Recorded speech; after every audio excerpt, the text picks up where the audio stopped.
Welcome back to the next video on the Chosen One channel. Here we don't just tell stories, we journey together to uncover timeless mysteries, where the concept of the Chosen One has become an eternal symbol in culture, history, and even in the spiritual life of humanity. You didn't land here by coincidence, you were interrupted. Not by an algorithm, not by another late-night scroll, but by the same hand that's been tugging at your sleeve since you were a child who didn't fit anywhere for long. You've always carried a quiet ache in familiar rooms, a foreigner in hometown streets, smiling for photos while your soul stood slightly to the side, watching, wondering why the normal path kept feeling like a shirt 2 sizes too small. Every time you tried to lock into what everyone else called safe, respectable, predictable, something misfired. The gears ground, the rhythm broke, doors that seemed to open for others stalled when you touched the handle. That isn't failure, it's an answered prayer you didn't know you prayed. God, don't let me get comfortable where I don't belong. Listen closely. Heaven isn't scolding you for being different. Heaven is announcing why. You were not sent to spend your years applying for permission to be useful. You were not placed on this earth to carry a badge that says worker, while your spirit burns to be a waker. You were not designed to quiet your light so a time clock would stop screaming that you're too much or not enough. What the world calls a resume, heaven calls a room key. And your real key isn't paper, it's the gift you carry. Where others are trained to chase positions, you are called to carry presence. Where others measure meaning by titles, you measure it by transformation. This is the divine interruption. Stop forcing your life into a system that needs your labor but rejects your light. Start living from the blueprint that was written over you before breath entered your lungs. If you're tired, it isn't because you're weak. It's because your soul has been resisting the places that mute your assignment. You've felt it, the fatigue that arrives before the first day, the dread that rises when you try to convince yourself to be grateful for what quietly smothers you. People may have called it laziness, but heaven calls it protection. Your spirit knows what your mind is still catching up to. Cages don't become sanctuaries just because they pay a salary. The so-called normal path, school, degree, climb, retire, was engineered to keep the machine running. You weren't made to be a cog. You were made to be a catalyst. Let me ask you the question your life keeps whispering. When you imagine devoting yourself to something that actually matches your inner fire, creating, teaching, healing, building, speaking light into rooms that have forgotten what dawn feels like, does your chest loosen? Does the breath come back? That relief is data. That peace is guidance. That pull you feel toward the thing that seems impractical or too spiritual is not a daydream. It is your map. Heaven's blueprint is different from the world's syllabus. In the world's economy, you hustle to survive. In heaven's economy, you align, and provision follows assignment.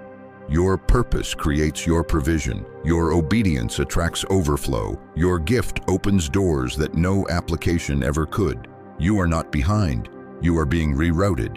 Every no that humiliated your plans was heaven steering you off a road that ends in a cul-de-sac of numbness.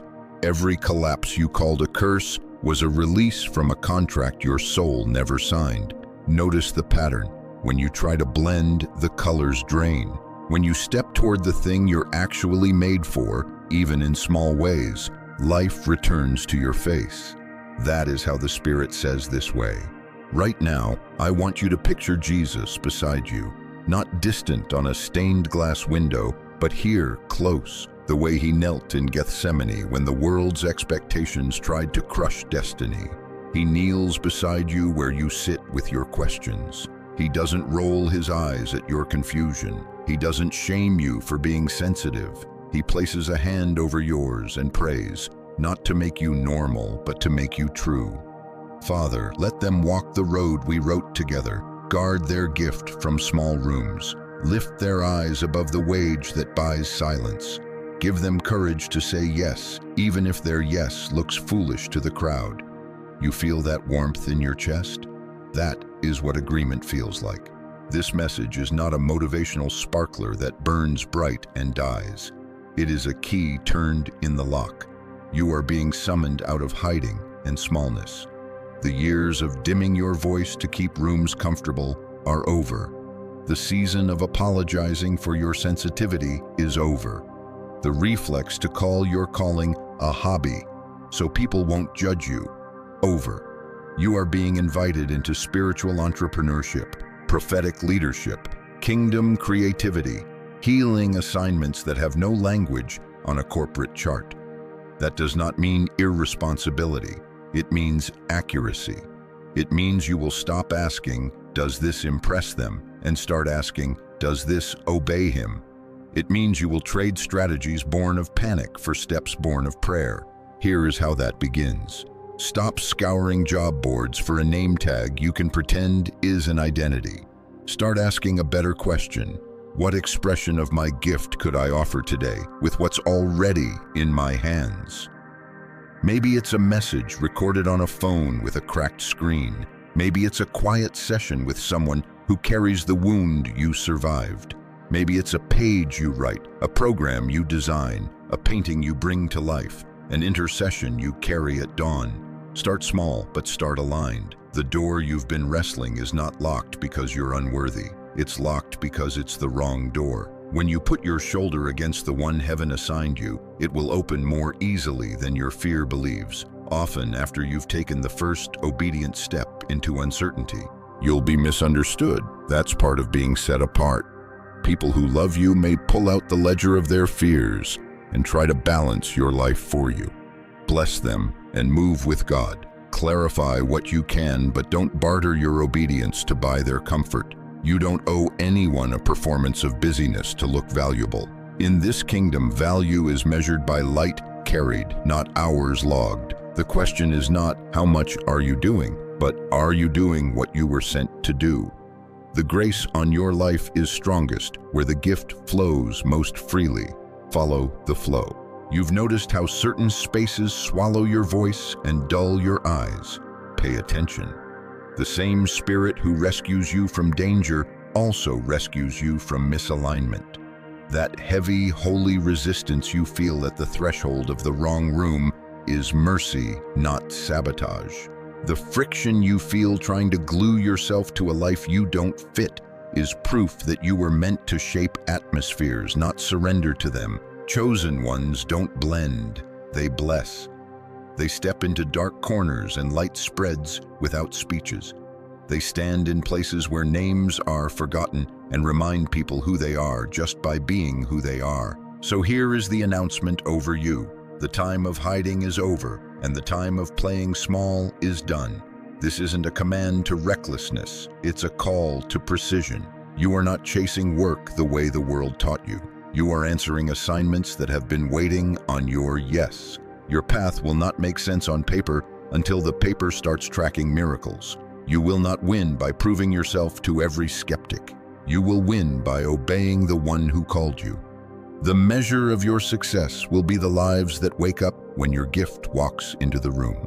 If your spirit is vibrating as you hear this, it isn't hype, it's recognition. Heaven is confirming what your body has felt and your mind has tried to negotiate away. Agree with it, whisper your yes. And as you do, hear Jesus praying your name the way he prayed for Peter.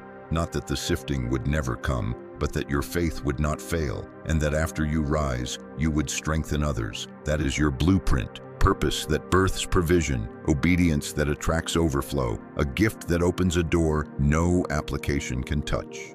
Breathe, put your hand over your heart, say it out loud. I was not made to fit in, I was made to be faithful.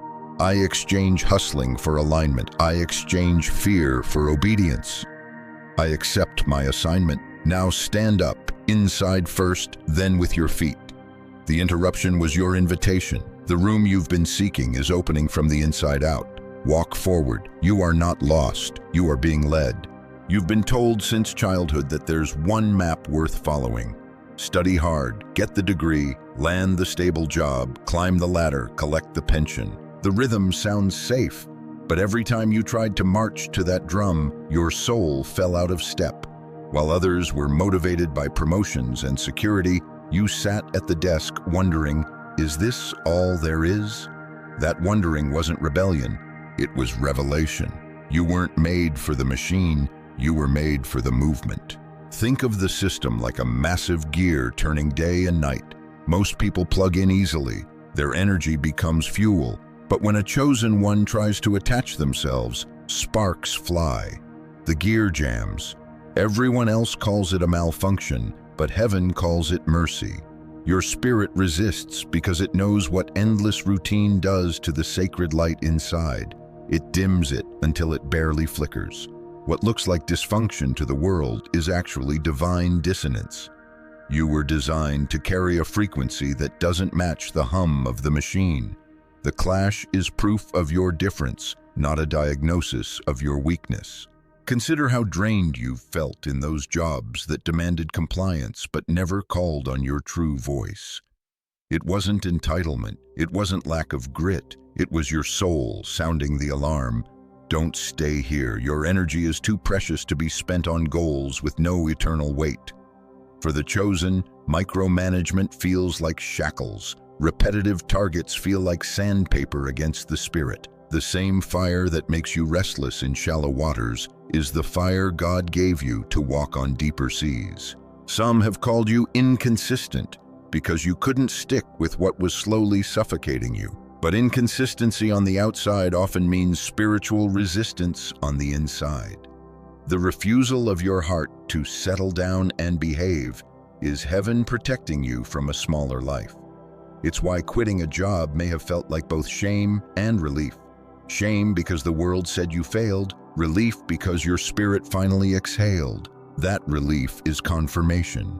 That inner sigh is heaven's signature. Chosen ones don't thrive inside cages built by titles. They thrive when they're free to embody assignments that can't be captured by a job description. Think about the tug you feel when you teach a truth that unlocks someone's perspective. When you create something that carries beauty into a gray space, when you pray or encourage and the atmosphere shifts.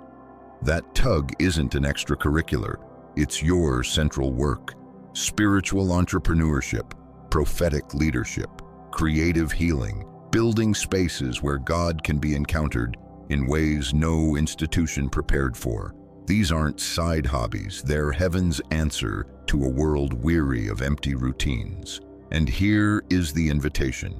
Stop measuring your worth by how well you blend into systems that were never written with you in mind. Your assignment isn't to be a reliable cog, it's to be a disruptive light. And light doesn't apologize for breaking darkness. It simply shines until everyone can see differently. You don't need another certificate to qualify you. The qualification is already in your chest, the burning that refuses to be silenced. Right now, take a moment and imagine Jesus again, not as a distant figure on a high throne, but as the carpenter who understood work, sweat, and the weight of expectations. See him walk into your workplace, stand at your desk, place his hand on your shoulder. His eyes don't condemn you for feeling out of place. Instead, he whispers, "Follow me out of cages. I have tables to overturn and hearts to awaken, and I'm asking you to come with me." Let this settle deep. You are not defective for resisting the grind. You are being rerouted into alignment. You are not behind for walking away. You are ahead because you're learning the difference between labor that drains and labor that builds the kingdom. Your real job isn't a position, it's an assignment. Your paycheck isn't wages, it's provision tied to obedience. The more you lean into your gift, the more heaven funds your life.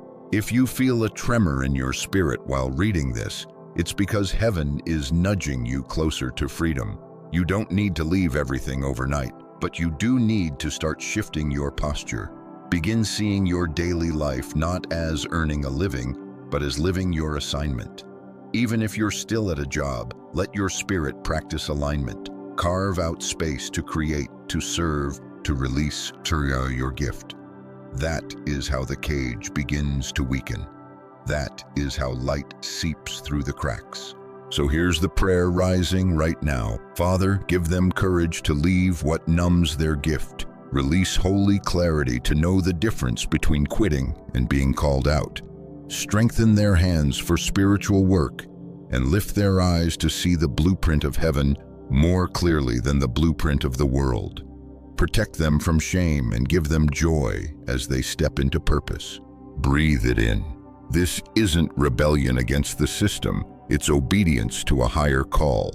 Your life is not meant to be trapped in labor, it is meant to be poured out as light. How many times have you been called lazy? By a parent shaking their head, by a teacher scribbling notes in red ink, by a boss who couldn't understand why your spark kept dimming in their office. You've carried those words like stones in your pocket, heavy, embarrassing, secretly wondering if maybe they were right. But let me speak straight to your spirit. You are not lazy, you are being led. What they called weakness was actually holy resistance. What they labeled as inconsistency was heaven pulling you back from paths that would have buried your gift alive. The world has its own measuring stick. Busyness equals worth, productivity equals identity, money equals proof of existence. But heaven's math is different. God doesn't measure your obedience in hours worked or boxes ticked. He measures it in alignment. In the kingdom, stillness can be obedience. Rest can be warfare. Silence can be the loudest sermon you'll ever preach. When your heart refuses to grind for things that starve your soul, that's not failure. It's the Spirit defending the blueprint God wrote inside you. Think back to the times when you tried to force yourself into the grind. Your body got heavy, your mind fogged, your energy collapsed like a tent with no poles. That wasn't lack of discipline, that was divine resistance.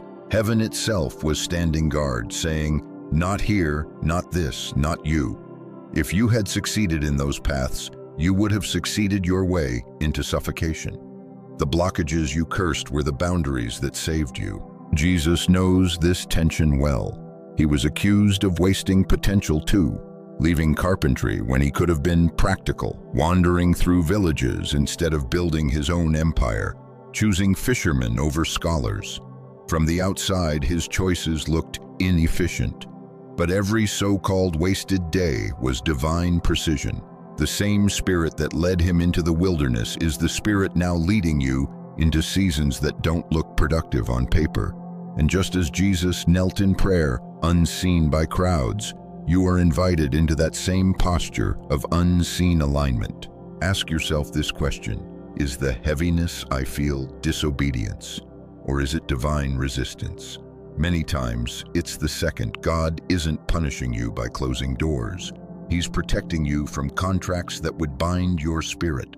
The wrong yes can delay the right calling. The wrong opportunity can poison the soil where your purpose should grow. Heaven loves you too much to let you prosper in the wrong place.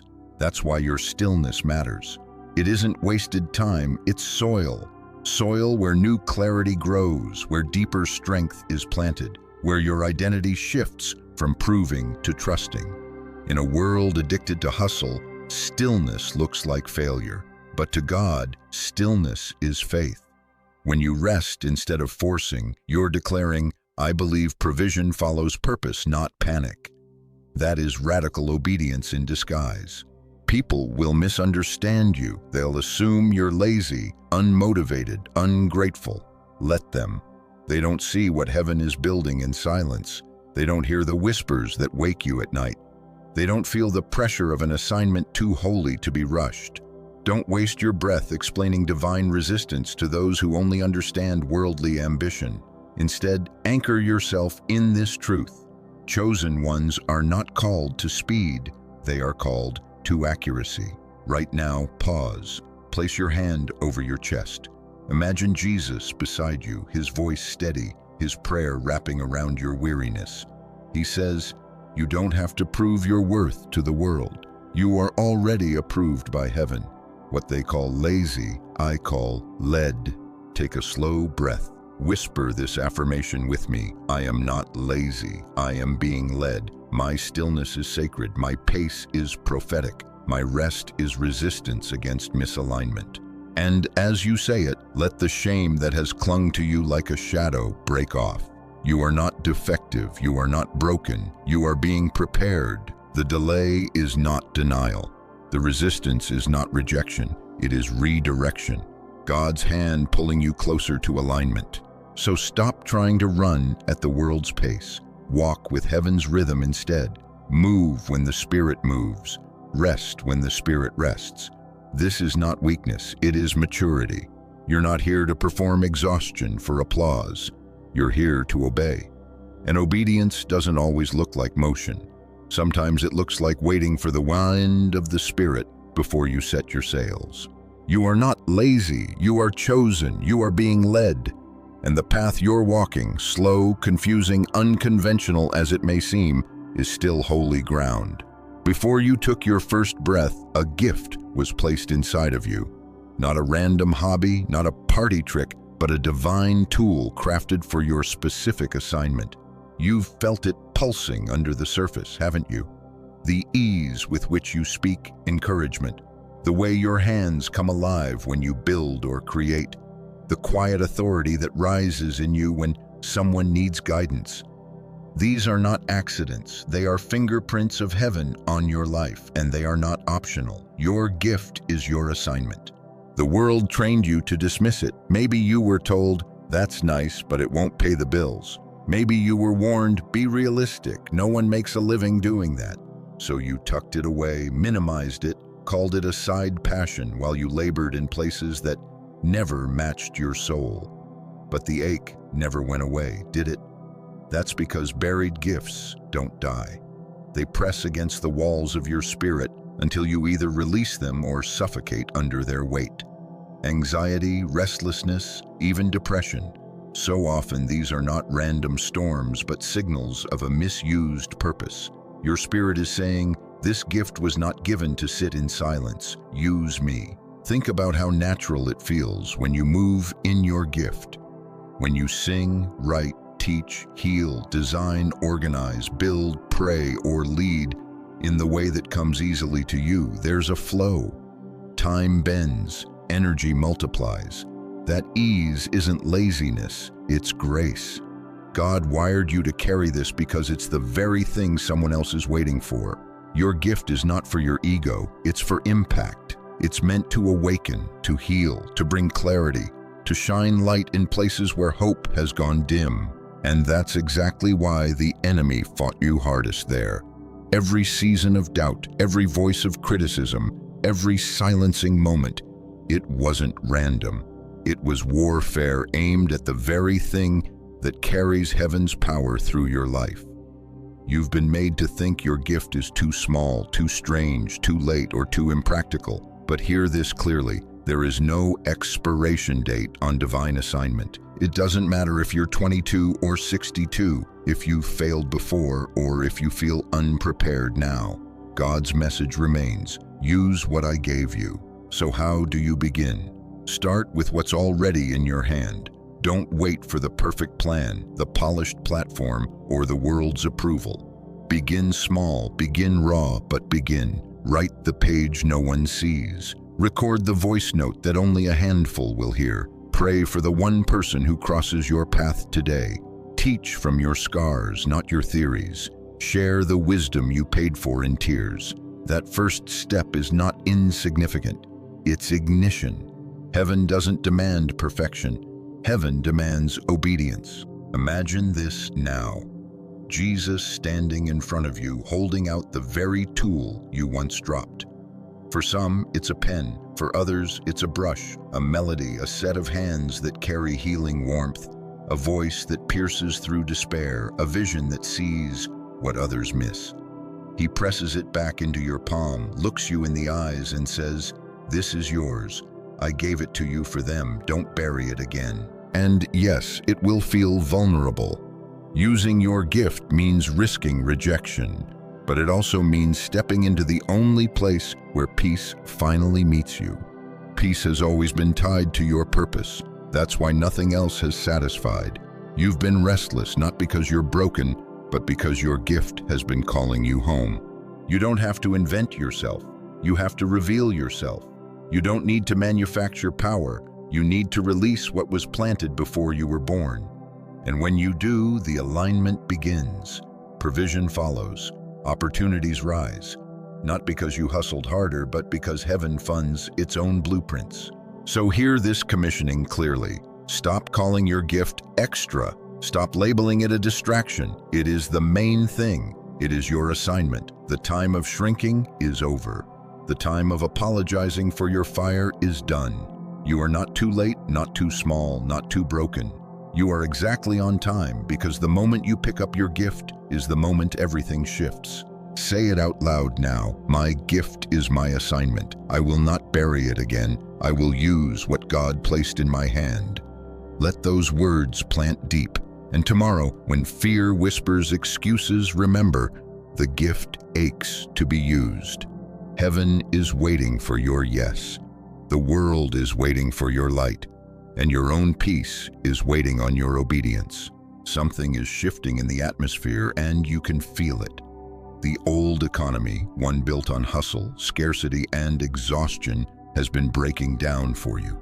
Every time you tried to squeeze yourself into its mold, it refused to hold. That isn't coincidence, it's divine design. God is inviting you into a new economy, one where the currency isn't sweat and survival, but presence, purpose, and power. This new economy is spiritual, and chosen ones are its architects. Look around. Spirit-led entrepreneurs are rising, not just building businesses, but birthing movements. Prophetic voices are finding platforms that reach far beyond pulpits. Healing hands are opening spaces where souls finally breathe again. Writers, mentors, coaches, artists, they're not hustling for recognition. They're awakening people through their obedience. The common thread, they stopped chasing survival and started stewarding their assignment. This economy doesn't pay in the world's wages. It pays in peace that can't be bought, in clarity that no seminar can teach, in favor that no resume could earn. You'll still see money flow, yes, but money will no longer be the master. It becomes the servant of purpose. When you walk in assignment, provision follows naturally. Opportunities arrive not because you chased them, but because your yes unlocked them. In this economy, the yes is the currency. Every time you obey the nudge, you invest. Every time you act on the whisper, you multiply. Every time you show up with your gift, you're funded. Not always instantly, but always accurately. This doesn't mean abandoning responsibility overnight. God isn't asking you to recklessly throw away every structure. What He is asking is alignment. To begin right where you are, shifting your energy from job hunting to gift giving. To let each day carry a portion of your real assignment. Maybe it's 10 minutes writing. Maybe it's one conversation where you share encouragement instead of staying silent. Maybe it's recording a message, painting a picture, designing a service, opening your home for prayer. Small steps in obedience create ripples that open doors bigger than you imagined. Picture this scene: Jesus walking into your workshop, your kitchen table, your studio, wherever your ordinary life takes place. He surveys the unfinished projects, the scraps of paper with ideas, the tools gathering dust.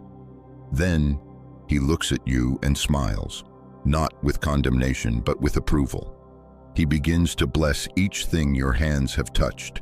The scribbled words, the half-sketched design, the melody you never finished, the plan you thought was too small to matter.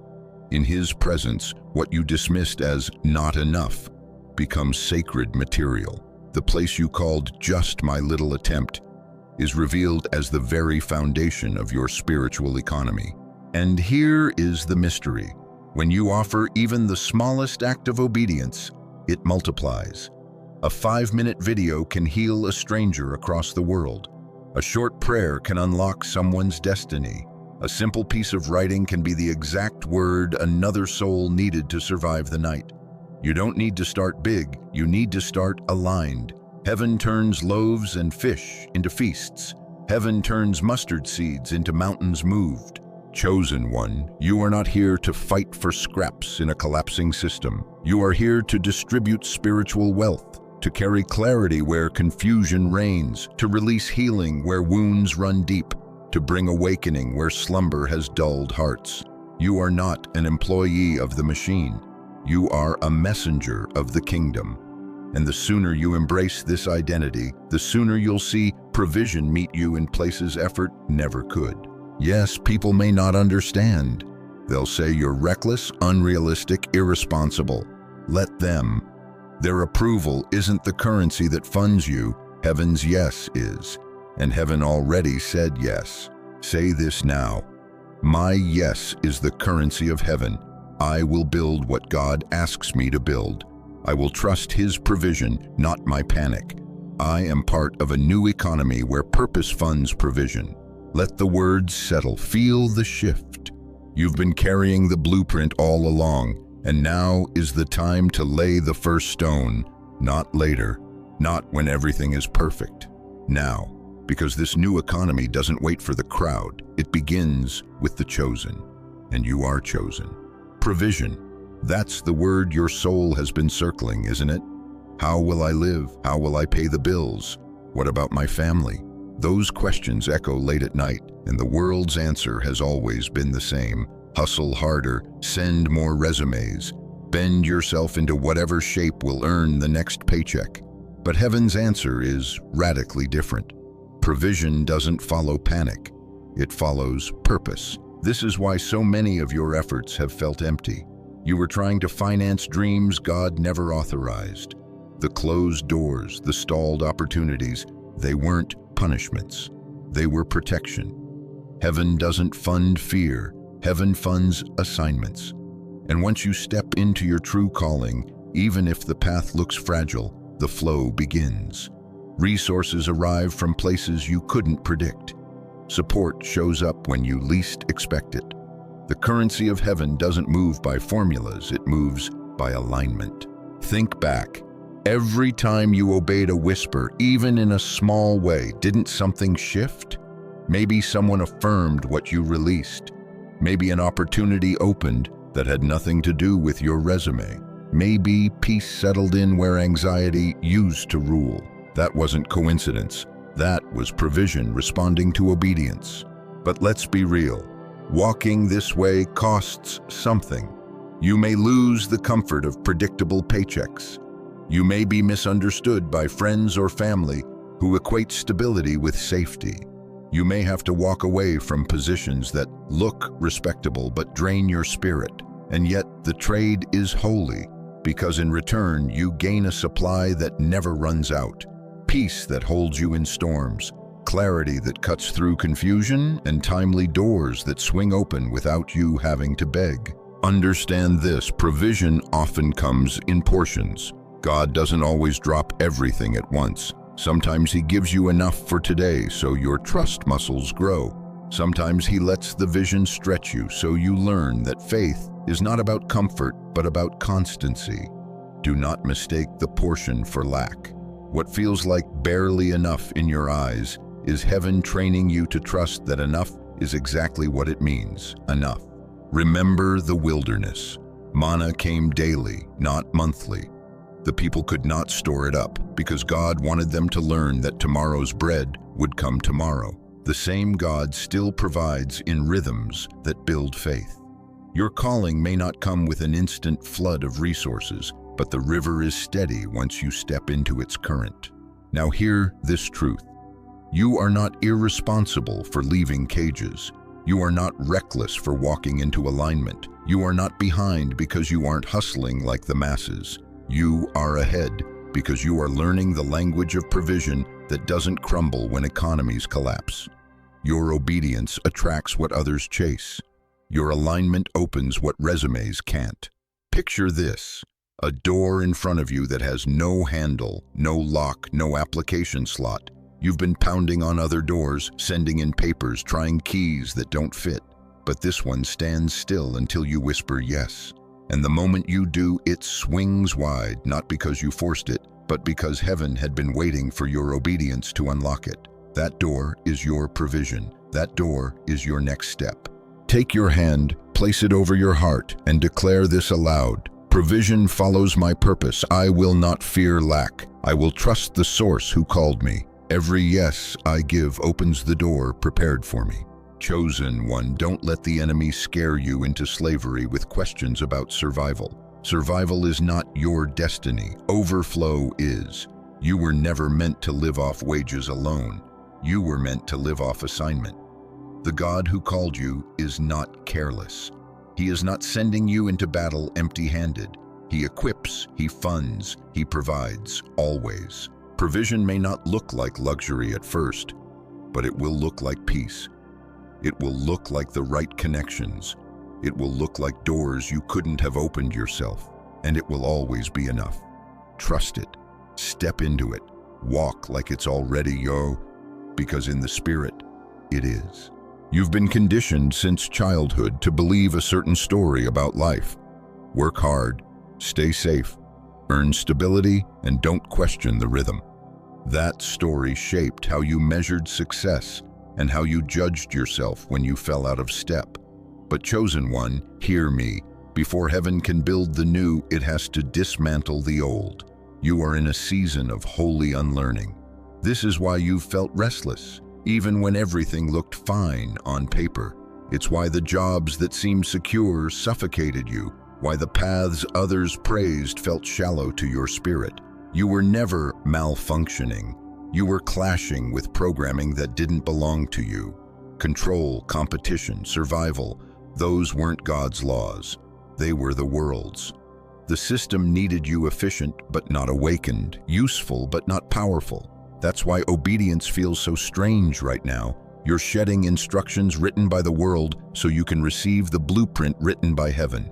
Unlearning feels like confusion at first. It feels like standing in a room while the walls collapse. The ideas that once held you up are crumbling, and part of you panics. If I let this go, what will hold me? But this collapse is sacred. It's not destruction, it's deliverance. God will not pour fresh purpose into a vessel still holding stale lies. To live by divine intelligence, you must release the survival scripts. Here's what unlearning sounds like in practice. The world told you, chase what makes money. God whispers, chase what makes alignment. The world told you, follow what's popular. God says, follow what's prophetic. The world told you, seek comfort. God says, step into divine discomfort where growth lives.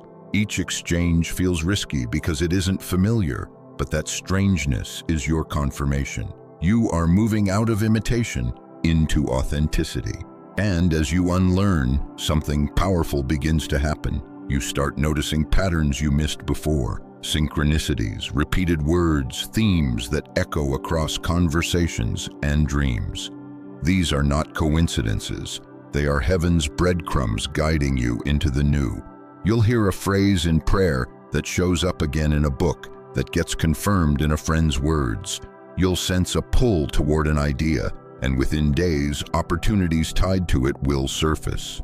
This is spiritual intelligence awakening. The more you release the old noise, the clearer these signals become. Imagine Jesus beside you now, holding the scripts you've been living under, the lies of not enough, too late, you'll never make it. One by one, he begins crossing them out. Over each false line, he writes new truth. You are enough. You are right on time. You are equipped for what I called you to. With every word he rewrites, a weight lifts. Your shoulders relax. Your breath deepens. For the first time in years, you realize you don't have to live by borrowed instructions. But remember, unlearning isn't passive. It's a choice you must keep making. When fear says, stay safe, you answer, I choose alignment. When comparison whispers, you're behind, you declare, I am right on God's time. When survival panic rises, you breathe and remind yourself, provision follows purpose. It won't always be easy. Some days you'll feel like you're losing your mind because the old program fights to stay. But let that be your reassurance. You're being rewired, recalibrated, delivered. The discomfort proves transformation is happening. You're not falling apart. You're being rebuilt. Chosen one, this is your season to let go of what you were never meant to carry. Release the script that says your worth equals productivity. Release the lie that titles define identity. Release the fear that scarcity is your inheritance. These were never heaven's words over you, and until you set them down, you can't fully receive the new language God is teaching you. Say this now: I release the old, I receive the new, I unlearn the lies, I welcome the blueprint. Let your spirit hear your own voice say it, because the truth is simple. You are not going backwards. You are being reset. You are not being destroyed. You are being delivered. And the one who is rewriting your script is faithful to finish it. Trust the collapse. Trust the strangeness. Trust the unlearning. It's not confusion, it's calibration. You are stepping into the clarity you've been crying out for, and once the old falls away, you'll see what's always been true. You are exactly where God needs you to be for the new blueprint to unfold. The world says, if you don't keep applying, you'll be left behind. If you're not hustling, you're failing. That noise drives many into panic. But chosen one, heaven speaks a different word over you. Stop job hunting, start altar building. An altar isn't stone and fire alone. It's the place where your gift meets God's breath. Every time you create, teach, pray, build, encourage, or heal in alignment with your assignment, you're laying something sacred on that altar. And what you place there carries power far beyond what resumes or applications could ever unlock. This is the shift. Instead of asking, who will hire me, and ask, what can I release today that reflects my gift? Instead of begging the world for opportunity, begin showing up with what you already carry. A page written in faith, a prayer whispered over someone in need, a word of encouragement spoken boldly instead of withheld. These are not small acts, they're seeds. And in heaven's economy, seeds don't die, they multiply. But to live this way, you need precision. You can't afford to move by guesswork. You must learn to hear God's whisper clearly, to move when He says move, to rest when He says rest. Think of it like tuning a radio. If you're off by just a little, the static drowns the message. But when you dial in, silence, clarity, confirmation, that's what discernment is. Finding the frequency of God's voice in a world full of static. So how do you tune in? First, sacred solitude. Not isolation that numbs you, but holy stillness where God can speak without competing with chaos. 10 minutes with no phone, no noise, just you breathing and listening. That space becomes the training ground for your ears. Second, scripture, not as a checklist, but as a living conversation. Verses that leap off the page into your situation are not coincidence. They're confirmation. Third, peace as compass. If a path disturbs your peace, that's not discomfort alone. It might be divine resistance. And if peace floods you even in uncertainty, that's often God's way of saying, this is the way, walk in it. Don't overlook the language of dreams and repetition either. God often emphasizes what you keep seeing, hearing, or sensing. A theme echoes until you finally pay attention. And yes, sometimes He will send people as confirmation, but discern carefully. Some voices are distractions, not directions. That's why sharpening your inner ear is vital. Understand this: you are not lazy for slowing down to hear clearly. You are not behind for refusing to rush. You are being trained to move with precision. The world glorifies speed, but heaven rewards accuracy. And accuracy comes from listening. Right now, pause. Imagine Jesus kneeling beside you again, this time not to take your hand and pull you into motion, but to silence the noise swirling in your mind. He whispers, "My sheep know my voice. You will not miss me. Trust the rhythm. Trust the stillness, trust the whisper." And in that moment, the pressure to perform breaks. You realize your value has never been in proving your worth. It's in obeying His word. So stop comparing your pace to theirs. Stop explaining your process to those who don't carry your assignment. Your stillness is not wasted time. It's the soil where clarity grows. And when the Spirit says rise, you will rise with force, certainty, and spiritual velocity no system can resist. Declare this aloud. I am not lazy, I am led. My stillness is sacred. My altar is my assignment. I will move by God's whisper, not by the world's noise. Chosen one, this is your commissioning. Your life is not about chasing jobs. It's about releasing gifts. Not about proving productivity. It's about carrying presence. Not about surviving systems. It's about building altars where heaven can touch earth. So here is your invitation. Walk in alignment, move with precision, and rise when the Spirit says rise. You don't need the world's permission. You already have heaven's approval. And Jesus himself is praying you forward, step by step, whisper by whisper, until the blueprint in his heart becomes the life you live. Your time is not running out. Your season is not wasted. You are being led into accuracy, into clarity, into destiny. Now, chosen one, walk